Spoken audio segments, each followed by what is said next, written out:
I was still at school. I Yeah. was very interested in that kind of thing. I always saw myself as a sort of an inventor type. So what did you invent?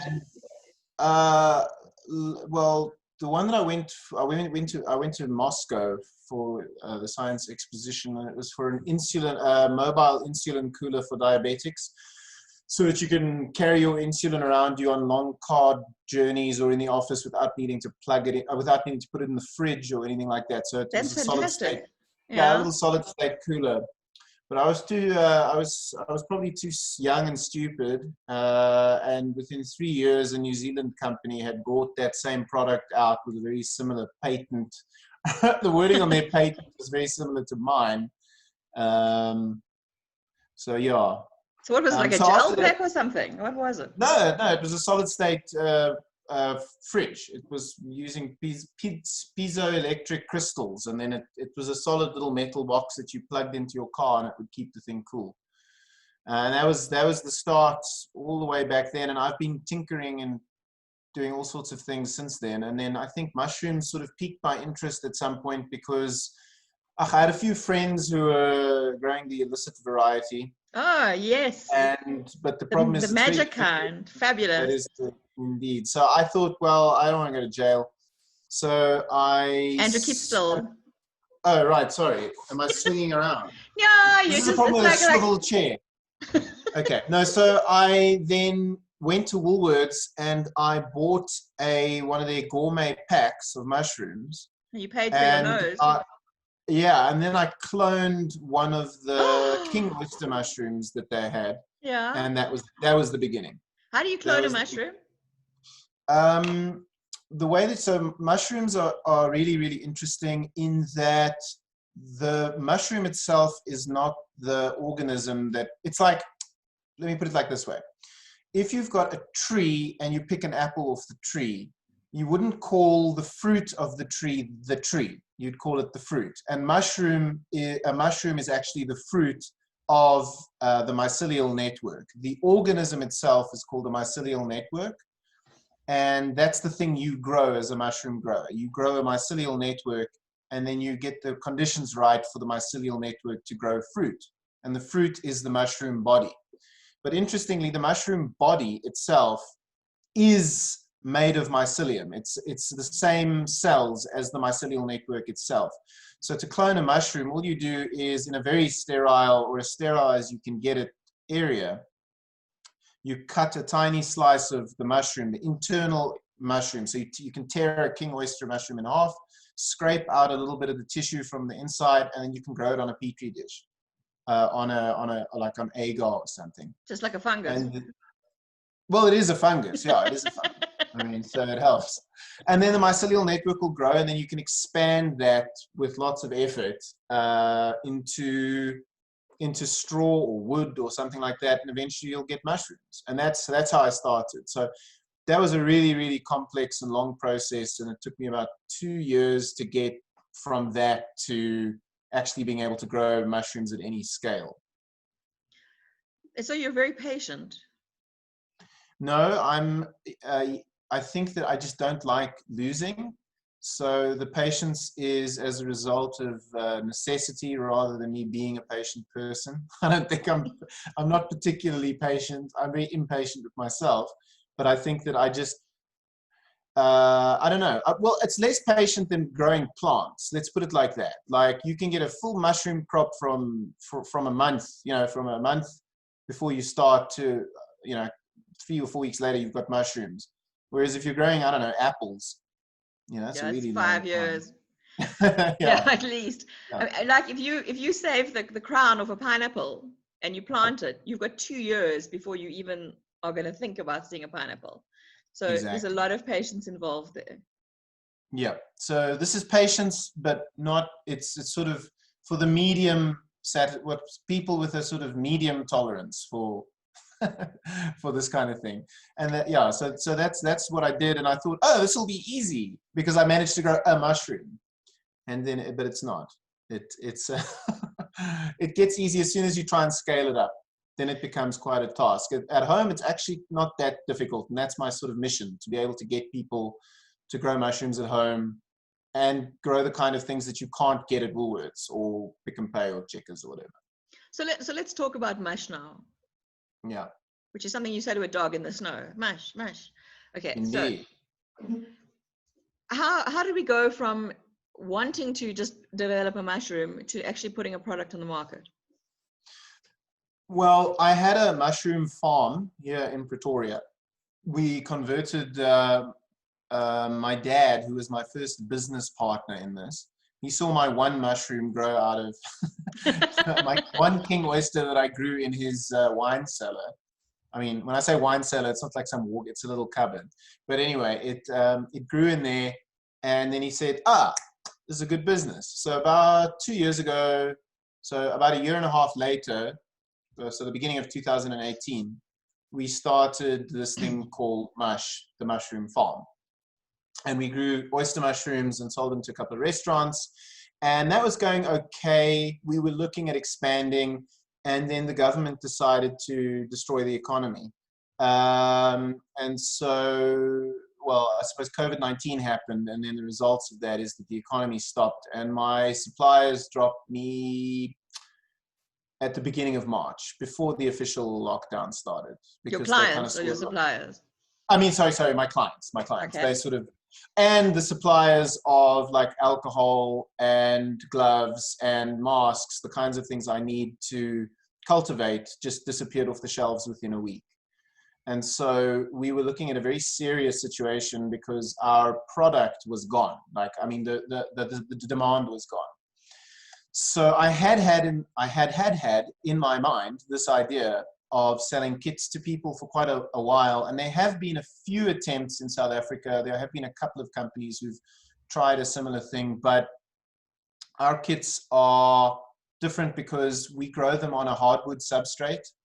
So the kit themselves grows on hardwood, which is actually the best thing to grow mushrooms on. And so I thought, okay, let's see if we can pivot from the farming that word. to, well, yeah. Pivot. Yeah. Yes, pivot. Well, let's pivot.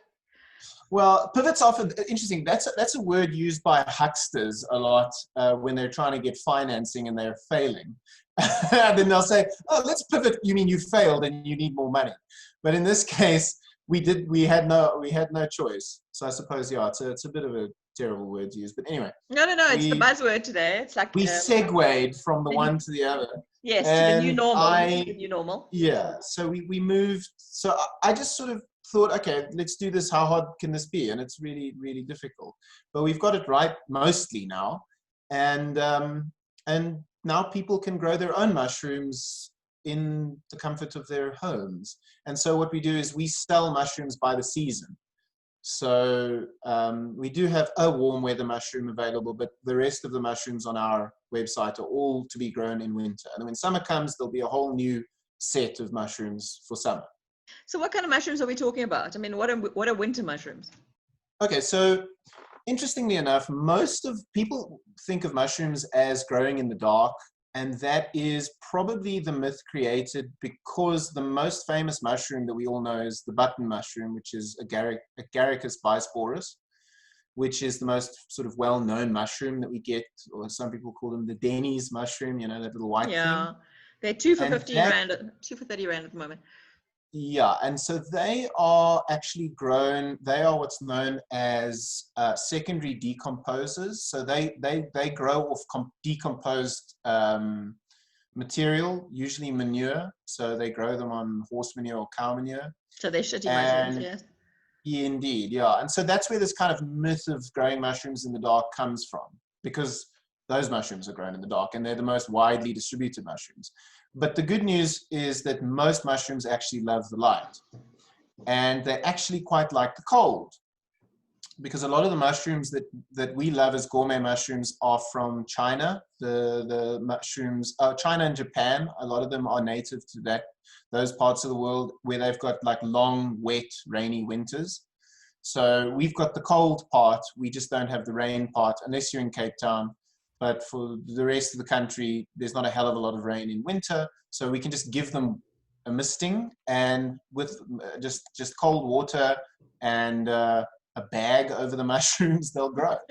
and that's what makes a winter mushroom. So I've just selected all the mushrooms. I know what the mushroom characteristics are, what the fruiting temperatures are, what the initiating, they call them initiating temperatures, but I make it really simple for people. They don't have to think. They just have to cut the packets open, spray them with water, and they'll grow.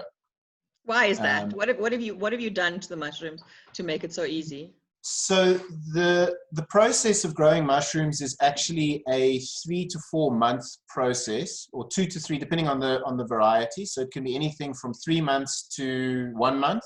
So between 1 month and kind of 3 months.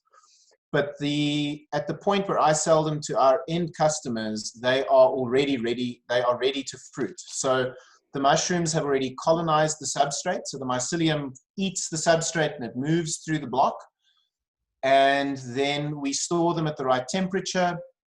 And then as soon as the customer cuts an X into the plastic, the mushrooms breathe oxygen and exhale CO2 like we do. So they're more closely related to us than we are to plants. And so they breathe, they finally get the first breath of oxygen, they see the light, and they want to start fruiting. And go, hallelujah.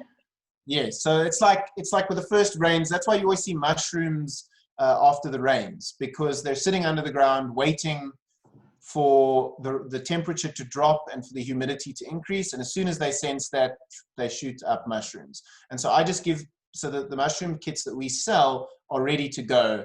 And so within usually 2 to 3 weeks, you'll have a full crop of mushrooms ready to pick, fry up, eat, cook with. And we show you how to recycle the mushrooms as well. Patience, Kim, patience. Have I got a kit handy? Yeah, not yet. Okay. Not yet. Have you got pictures of the process of starting out of the mushroom farm, things like that we can have a look at? I do not actually have pictures of the farm itself. I didn't think that would be the kind of thing. I've got only millions of pictures of mushrooms growing. Show us how mushrooms growing. Okay, so let me just. Everybody likes a fungi with an 8-inch stalk. Oh my goodness. Okay, let me have a look here. I'm just going to check the. Okay, so here is a picture I took like 2 days ago. Now I need to share this, I'm assuming. Share screen. Yeah, look at new share. Like that?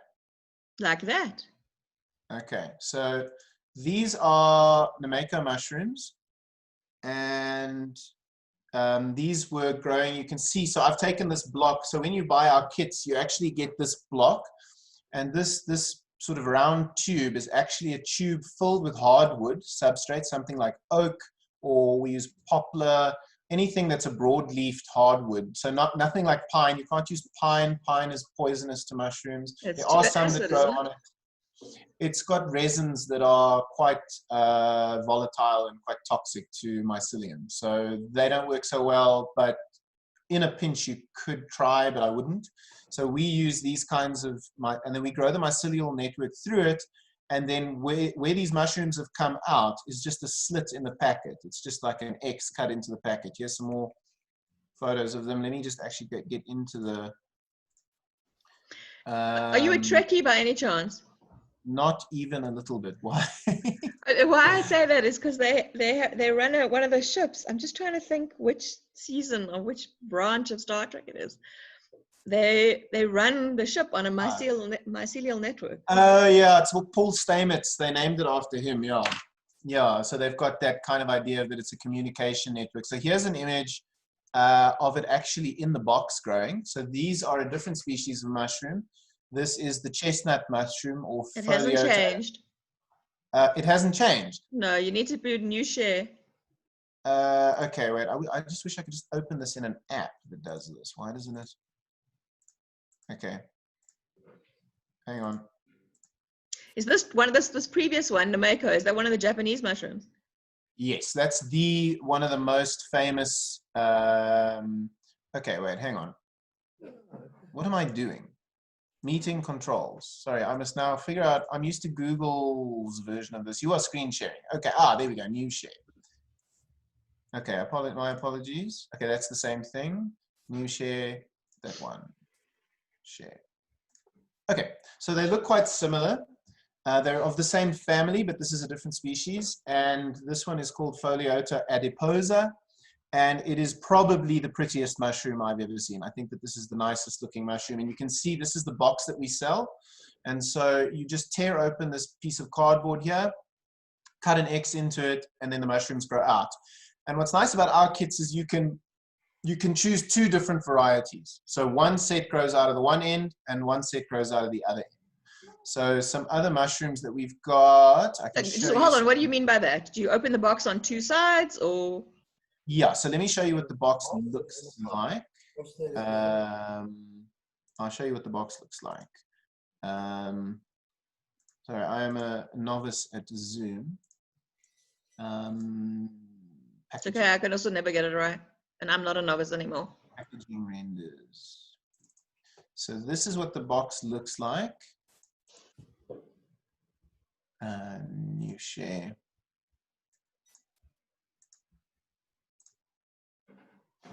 Okay, so here's what the box looks like. I hope you can see it there. Yep.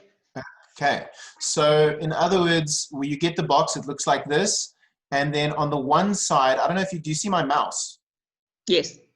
Okay, so on this side is the one mushroom, it'll come out of this side, and on the other side is the other mushroom, and it'll grow out of there. Okay. So okay, that's the idea. So there's the... One side. Oh, het is oudelijk. Ja, het staat zo erg op, ja. Ja. So I wish I could, maybe I should just share my entire screen instead of new share. Can I share my entire screen? Please, come ahead. Okay. There we go. Now I can actually show you. So this is the, there we go. Now you see my whole screen. So that's what you get. This is the back of the box. It actually gives you instructions, and then you can go to the website with full growing instructions. Yeah, and then they each grow out the side of the box. So I can just show you some of the stuff that we've grown. This is a brand new endeavor. So I haven't even got a version of the box with 2 sets of mushrooms coming out of it. But all of the mushrooms I've shown you, I've grown using the same kit. So if I show you the, oh, here's, okay, yes, here I can show you at our old mushroom farm what we grew. So this is the kind of stuff. We used to grow it out of buckets, and you can see there's the mushrooms growing. These are all oyster mushrooms growing, and you can see how wet the floor is. And this was our first attempt, and these are the kinds of mushrooms we would sell to our customers, to restaurants. I love oyster mushrooms. Yeah, so oysters are great to grow. They're very easy. Now, what's really interesting about these oyster mushrooms is they appear white because they were grown in the summer.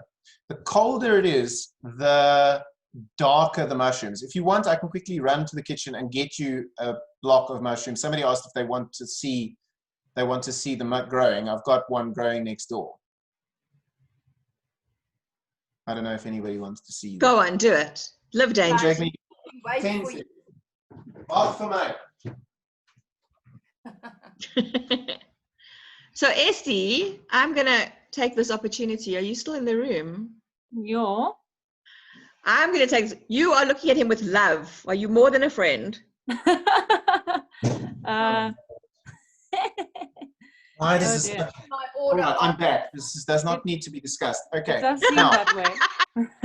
all right. So here we've got a little Andrew, baby. stop sharing for a minute so you can go back to the big screen. Okay. Stop share. Okay. There we go. Oh, there we go. So here we've got. This is what I'm growing these out of the box. You when you buy this, it comes in the box. But these are just my tests for photos and to check quality and that kind of thing.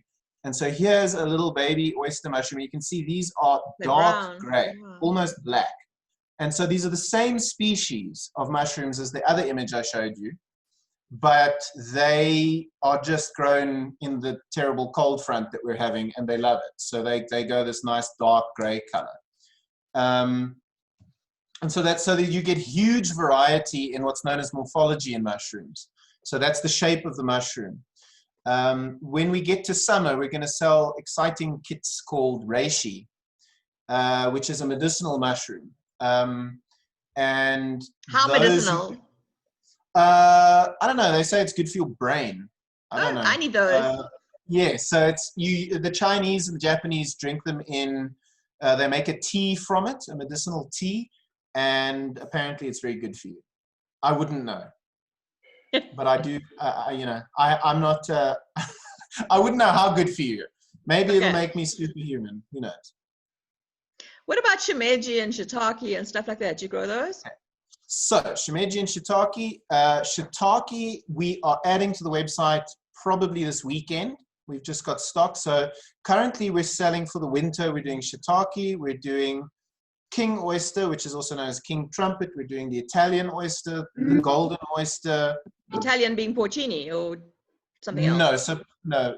Porcini is the Italian oyster is actually, now you've got me on the spot here. I don't know the Latin, I forgot the Latin name. It is. It's fine, don't stress. Anyway, whatever.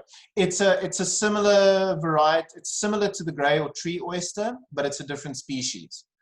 They make big fans. I can actually show you a picture of them all if you'd like. Maybe I should just show you all the different ones. That would be amazing. Let me show you what you, yeah, so that was the chestnut mushroom. We're going to do lion's mane. This is what a lion's mane looks like. It's an amazingly interesting mushroom. Can you see it? Is it sharing? No, open it. It is sharing, but you need to open it up. Double click on the image. Hang on, let me just share the whole share screen. There, share screen. Now it should be there. Yep. Okay. Okay. I think it looks very creepy. Yeah, I think that that's looks a lion's amazing. mane. How do you even cook it? You know? You cut it in half. You cut it into slices. So do not let those spiny things deceive you. That's one growing off a growing block. That's just the covering on the outside. It's solid inside. So you can slice it up, and it's kind of got a seafood. It's reminiscent to seafood. So you can cut it as steaks, fry it up, eat it on a hamburger. And this is one of the other ones known for, well, they say that it's good for what's called neurogenesis, rebuilding the brain. The science is out on that, but it's been used for hundreds of years in Chinese medicine, along with reishi and another mushroom called cordyceps. And those are apparently very healthy and good for you. So these are little baby lion's manes. Oh, those are cute. Yeah, we want to sell them with little googly eyes that you can put on. They look like little animals. Yeah. Let me close that. Let me get another one. So that's lion's mane. I've shown you the golden oyster is this one. It's yellow. And Did they come with a little fairy? Oh, look how beautiful that is. Yeah, it looks like close up. And then the maker, I've shown you. The king trumpet, I've shown you. Oh, no, I haven't. There we go. These are king trumpet. They're also called king oyster mushrooms. They are Pleurotus energy, I think. Energy. Oh, I forgot the name. There we go. So this one is that. And so within a couple of weeks, if I show you what I harvested yesterday, Facebook images, photos. So these are the ones that I packaging. Oh, sorry, now my brain has just immediately stopped working. All right, it's under images. Okay, great. It is here. So just in a couple of days, I harvested this lot here. These are raw. Hang on. There we go. So these are Nameko mushrooms, king oyster mushrooms, and just normal tree oyster mushrooms. Andrew, will you only get one crop from a box? How many times will you get a? No, so this is the really fun and interesting part. It depends on your enthusiasm for growing mushrooms, but let me just close all this stuff and stop sharing. So the cool thing about growing mushrooms is that each box can give you between 2 and 3 crops of mushrooms, sometimes up to 4. And then once you're done with the mushrooms, you can actually recycle the mycelial network itself and expand that further into growing more mushrooms. So you could start a mushroom patch in your garden. You could get very adventurous and use the mycelium in the wood for plug spawn. And we're going to actually sell kits to do that too, where you can actually inoculate oyster mushrooms into tree stumps. And we're going to, and reishi and shiitake and some of the other oysters as well. And then in a year and a half, you will have mushrooms every season for about 10 years. So that sounds amazing. Yeah, so the process, it's sort of the problem. Now, I must warn you, it's highly addictive behavior. Because once you start growing mushrooms, it becomes a matter of, I want them all, I want to grow all the mushrooms. And then you'll end up like me, a kind of terrible mess of constantly thinking of new things to grow mushrooms on. So I've grown them in beds of straw in my garden. We've grown them in trees. I've got them growing out of buckets, on cardboard, on straw, on hardwood, in bits of paper. It's an endless, and for recycling, it's great. You can actually just recycle all your corrugated cardboard through using mushrooms. That You sounds can just amazing. recycle. I'm absolutely. Yeah, they just grow off paper. I think that's an incredible little business you've started, and I think everybody. So now, what are we looking at cost-wise? Okay, so our kits are, I think, unreasonably cheap at the moment. Of course you do. They are currently 220 Rand for 2 mushroom blocks, and you get them in a kit. And we ship them to you anywhere in the country for $70, or you come fetch them in Pretoria.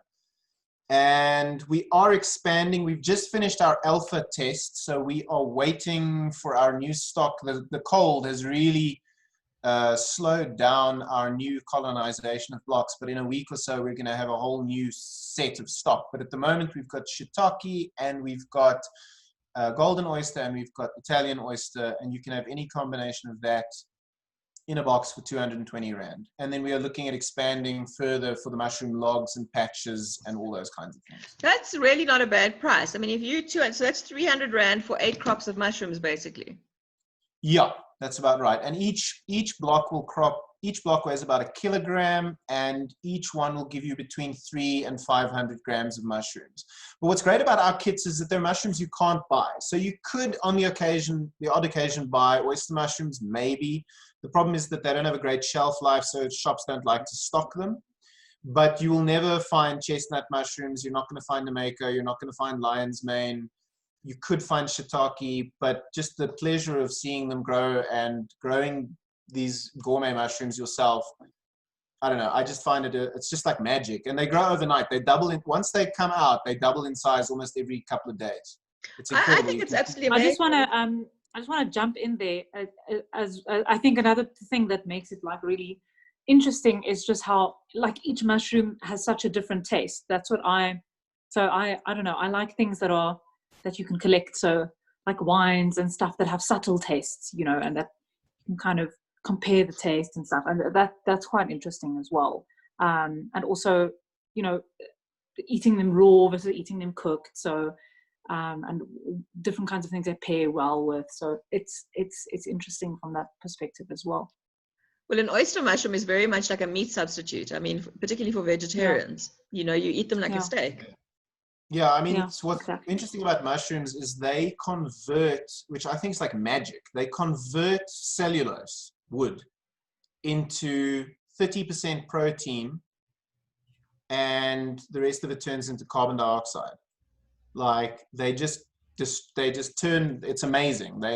Because the mushroom body itself is, once you've got rid of all the water, is about 30% pure protein. So as a meat substitute, you can't really do a lot better. Well, Denny's actually, I don't know if you've seen, Denny's just brought out a whole range of Denny meat products for vegans. So I tried their mince the other day. It was absolutely delicious. And it cooks up just like really nice mince. So I want to try their burgers and their sausages next. Yeah, I mean, look, the mushrooms it's definitely a way that people will, the Chinese and the Japanese have been doing this for centuries. You know, they've got an enormous mushroom. They grow hundreds of tons, thousands of tons per year. And we are so far behind. But I think with our method is the Chinese and Japanese method. And we're the only company selling kits that use the same method. So I think that people will find it easy and hopefully get really enthused, because I think that there's a lot of mycophobia out there. People are afraid of mushrooms, and that's just nonsense. There's no reason to be afraid of them. Everything we sell is completely safe and just great. I mean, I just want, you know, I want to make it easy for people. And also if people must stop being afraid of mushrooms. I wouldn't suggest going and picking them out of your garden. You don't know what it is. Yeah, you don't want to pick up toadstools instead. But we don't want, yeah, but I think there's been such a large amount of mycophobia that people only stick to button mushrooms. And that's, I'm trying to get rid of that thinking process entirely. Can I ask you a question? It's Audrey. Yes, who's asking? Audrey. Audrey. Hello, Audrey. I want to know, I'm quite a recycle bunny. So yeah. your box come in a box, and then you've got something inside that the mushrooms grow out of. Now, if I buy 4 of those boxes, those recycle, can you grow mushrooms on that, or what do you do with the inside? If you finish, do you throw them in a garden, or can you use that going forward for future mushrooms? Yeah, that's what's so cool about growing mushrooms is that, so we sell it in a raw cardboard box. So the only piece of plastic is the polypropylene tube that it's like a thin plastic sheet that the mushroom gets created in, like a log. And the reason we use that is because we have to sterilize that bag at 130 degrees Celsius for 90 minutes to kill off all the bad or all the competing organisms in the hardwood, so things like bacteria and other fungal spores. But once you've finished cropping your mushrooms, what you can do is there are many options available to you, and I can help you with those, and we're actually going to create videos to show people how to do that. But there are options available, like, for instance, using it as plug spawn, which means that you actually inoculate other wood with it. Or the simplest thing you can do is use it as mulch. If you don't want to grow further mushrooms, it makes excellent garden mulch.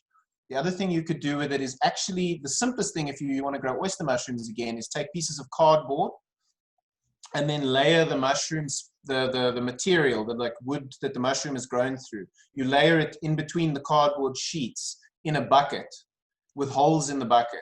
And then you water that, you soak it in water, and then you wait about 8 weeks, and then the mushrooms will start growing out of the bucket. Because all you're really trying to do is keep, as long as you keep feeding the mycelial network, the actual organism, the mushrooms will keep growing.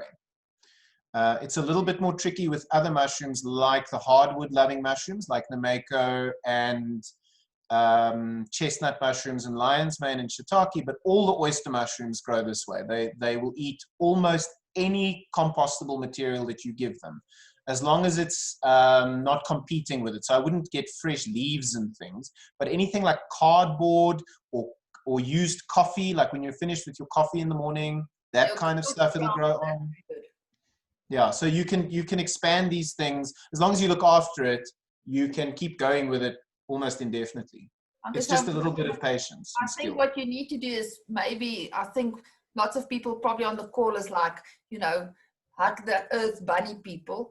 And between growing kombucha and, you know, all of that in your house, you're also going to grow some mushrooms. So maybe you must think of, you know, your actual kit, and then what you've just discussed, how do you keep or use or utilize that, because you don't want to just chuck it in the dustbin.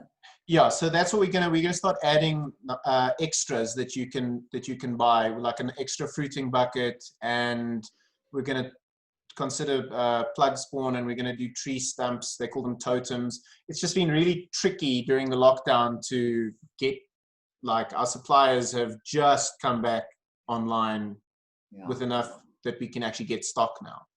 It's been quite the mission. Andrew, is your mushroom going to struggle with the shot hole borer? The what? And our trees are infected with a shot hole borer.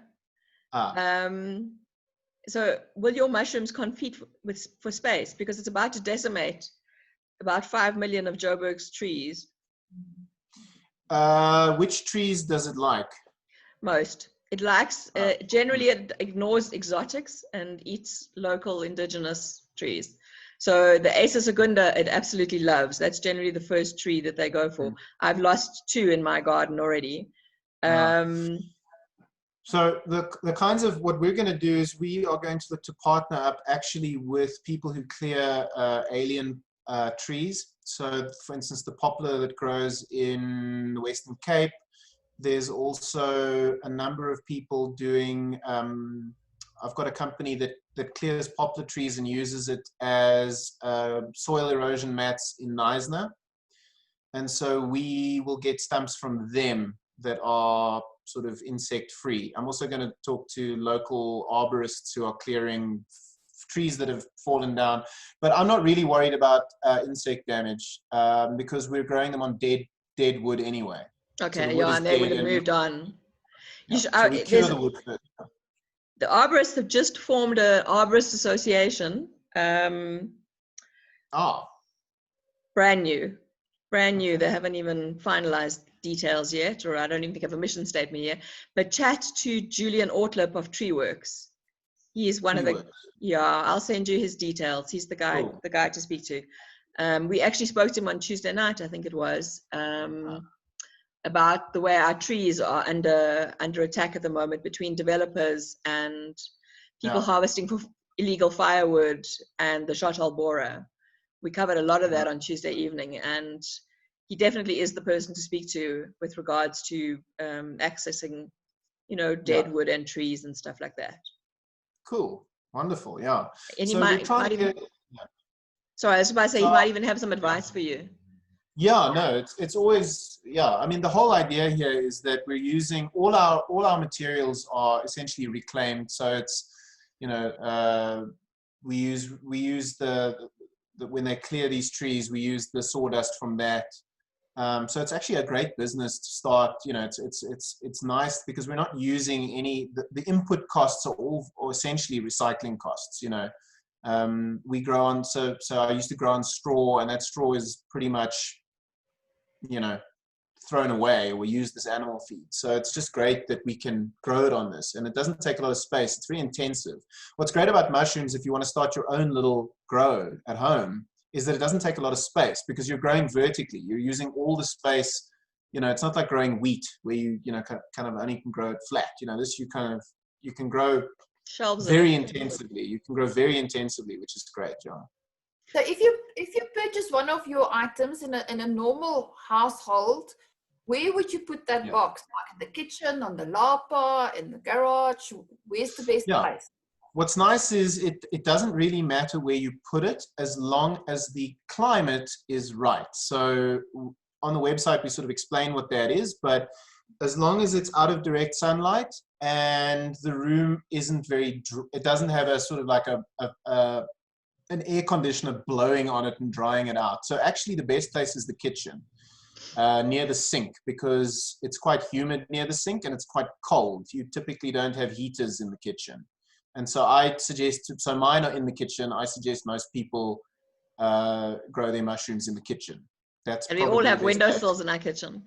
Yeah. So, or you can, I mean, the garage is also nice, but the problem is you don't get a lot of light in the garage. You just want indirect sunlight. So just next to the kitchen, just next to your kitchen sink is usually good because you get indirect sunlight there and it's cold and humid. Audrey, any more questions? Because you've asked him some really good ones. So the next one I would like to ask, you said you buy your box and you get a yield for about 500 grams to kilogram. So if you get a yield, I don't know nothing about mushrooms, would you cut a mushroom off and will it yield some more, or does it only yield the amount of seeds that's in there? No, so the way that it works is, okay, let me show you on this one. So this one is going, this one needs quite a few more days, and this cluster will get about that big eventually. And then what you do is you take your fingers and you pull the whole thing off, all the mushrooms at once. You don't pick them one at a time. You pull the whole cluster off, and then the mushrooms will it'll consolidate, it'll heal over the wound that you've created. The mycelium will then grow over that little area again. And then within another 2 weeks, it'll be like starting again. It'll reset the mycelium's metabolic processes. It'll restart again, and then it'll fruit again in 2 weeks. You pick it off again, and then it'll fruit again in 2 weeks. And then by that time, it's used up all the nutrients within the block itself. The wood doesn't have any more to give. It's exhausted. So while the network is still alive in the wood, it doesn't have enough nutrients to push out more mushrooms. So then you'd need to expand that nutrients into something like cardboard or pasteurized straw or paper or something like that. That's what you'd need to do. And so although in theory the mushroom is still alive, but there's not enough nutrients to give you more crops. So in the industry, what they would then do is recycle this hardwood and then sell that as mushroom compost. If you've got a very big grow, they would sell it off again afterwards as compost. And then you would need to buy another box from you to purchase the next. So either you could buy another box, or you could give it a go trying to grow it on a different substrate. But for different varieties, if you want new varieties, obviously you'd need to buy another box. Yeah. Okay. Yeah, and you want to try the different varieties. I mean, I think that's what's so exciting about your product, is that there are different varieties available. And when the seasons change, you've got different varieties then again. Yeah, so we've got an exciting new variety that's not growing in this box. It's called Cordyceps militaris. I don't know if you guys have ever heard of Cordyceps militaris. Sounds like it's about to go to war. It does kind of. Some people call it the zombie fungus. Oh, this just gets better and better. Yeah, it is. Let me get one. Here we go. Here's a nice picture of Cordyceps militaris. Sorry, I'm just loading it up for you so that I can share my screen. And here's one. Okay, so let me share my screen. Okay, if you are squeamish. Okay, so here we go. There's Cordyceps militaris.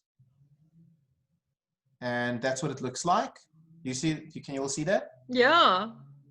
And it grows out of insects' heads. It's the same fungus that takes ants up the, so it takes ants up the tree.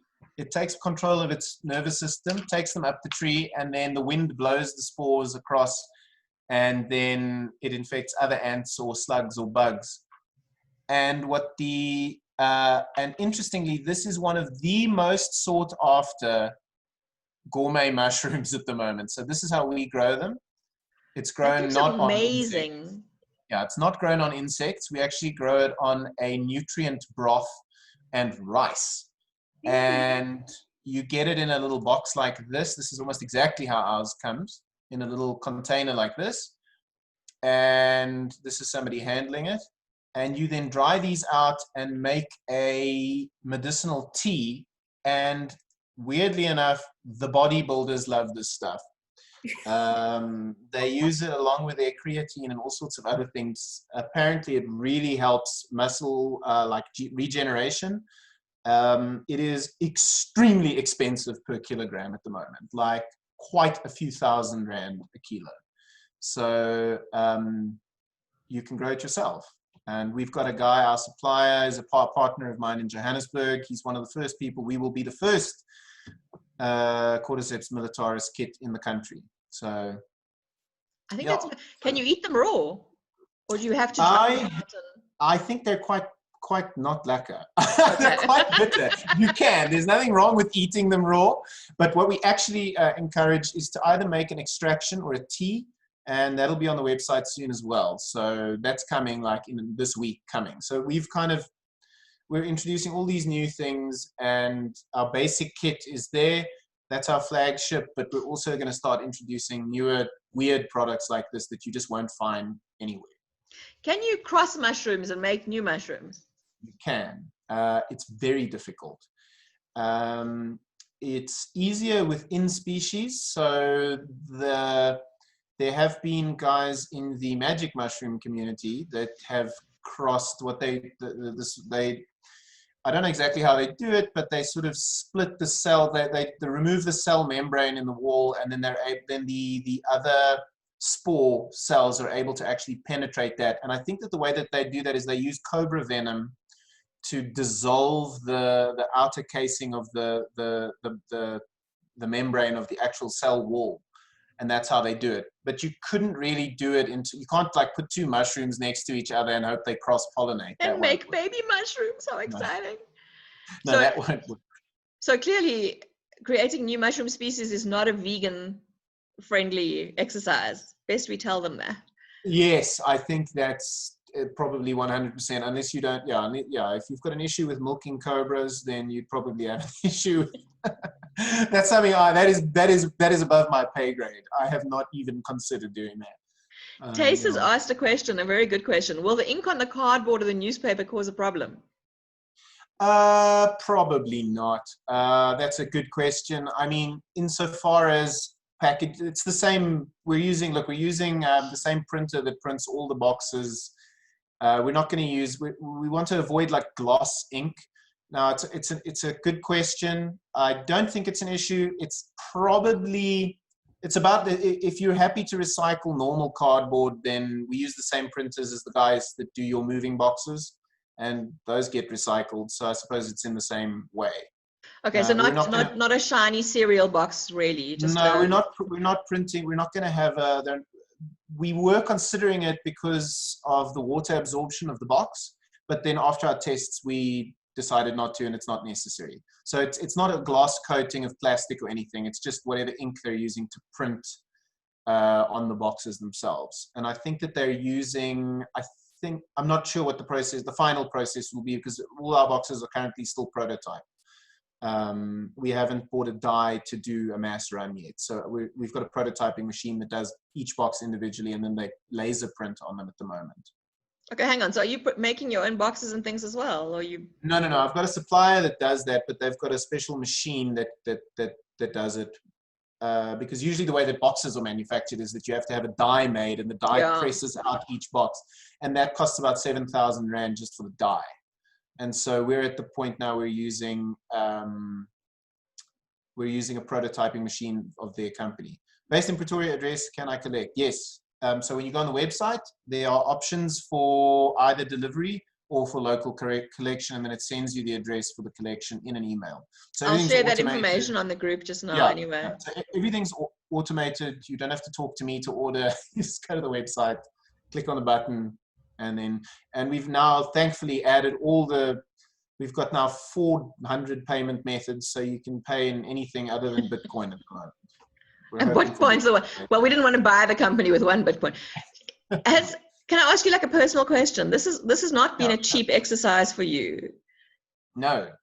So at what point, how many kits do you have to sell before you start to turn a profit?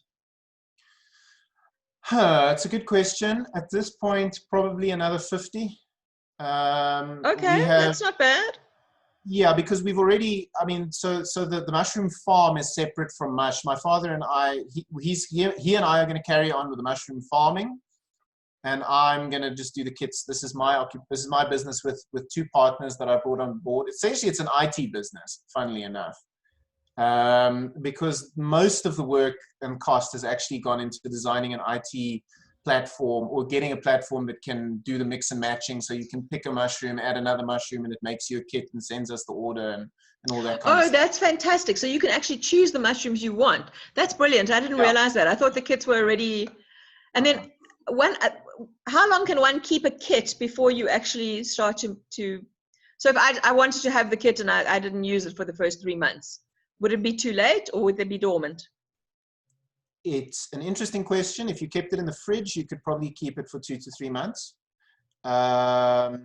Unless it's some of the summer mushrooms like pink oysters, they'll die if it gets to 10 degrees Celsius. But all these winter mushrooms, you can keep them for quite a long time. As long as the plastic isn't torn or you don't accidentally nick the plastic. But eventually mushrooms will find a way. If you leave them long enough, they'll start forcing their way through the plastic. They will actually burst through. The growth becomes so vigorous that eventually it bursts through it's got a plug at the top. You don't see it in the box, but it's got a plug that allows the mushrooms to breathe. It's like made of cotton. It's a cotton plug at the top. Yeah. And eventually it'll force its way through there. I've had mushrooms just coming straight through it. It's amazing. They'll burst glass jars. They'll go through the glass jar eventually if you leave it long enough. So 2 to 3 months. We sell our mushrooms almost ready to fruit, so I would suggest fruiting them immediately for best results, but I've kept them for up to 2 months. So what you could do, for instance, if you were really keen on growing just Italian oysters. You could, for instance, cut one bag open, it starts fruiting, and then 2 weeks later, you cut the other side open so that you get a crop every 2 weeks for, say, 6 weeks. Okay, that's very clever. Yeah, so you could do that if you wanted to. Andrew, I wish you all the best. This has been a fantastic, fantastic discussion. I think you have one of the most exciting products on the market that I have seen recently.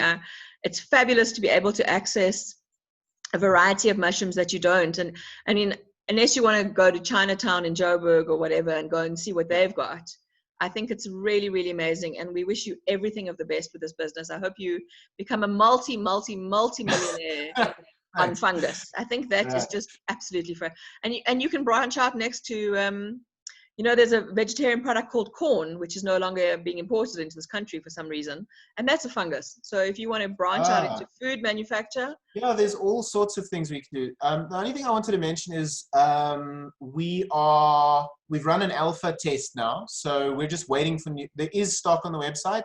Italian oysters, shiitake's coming. We've got it. I must just put it on the website. And golden oysters like a bit warmer weather. So if your house is very cold, I wouldn't suggest golden oysters yet. Wait for the spring. But as of next week and the week after that, we'll have full stock of everything on the website again. But if you want to order Italian oysters now, I've got lots. So, and they're very easy, super easy to grow. Fantastic. I'm looking forward to that. That's absolutely.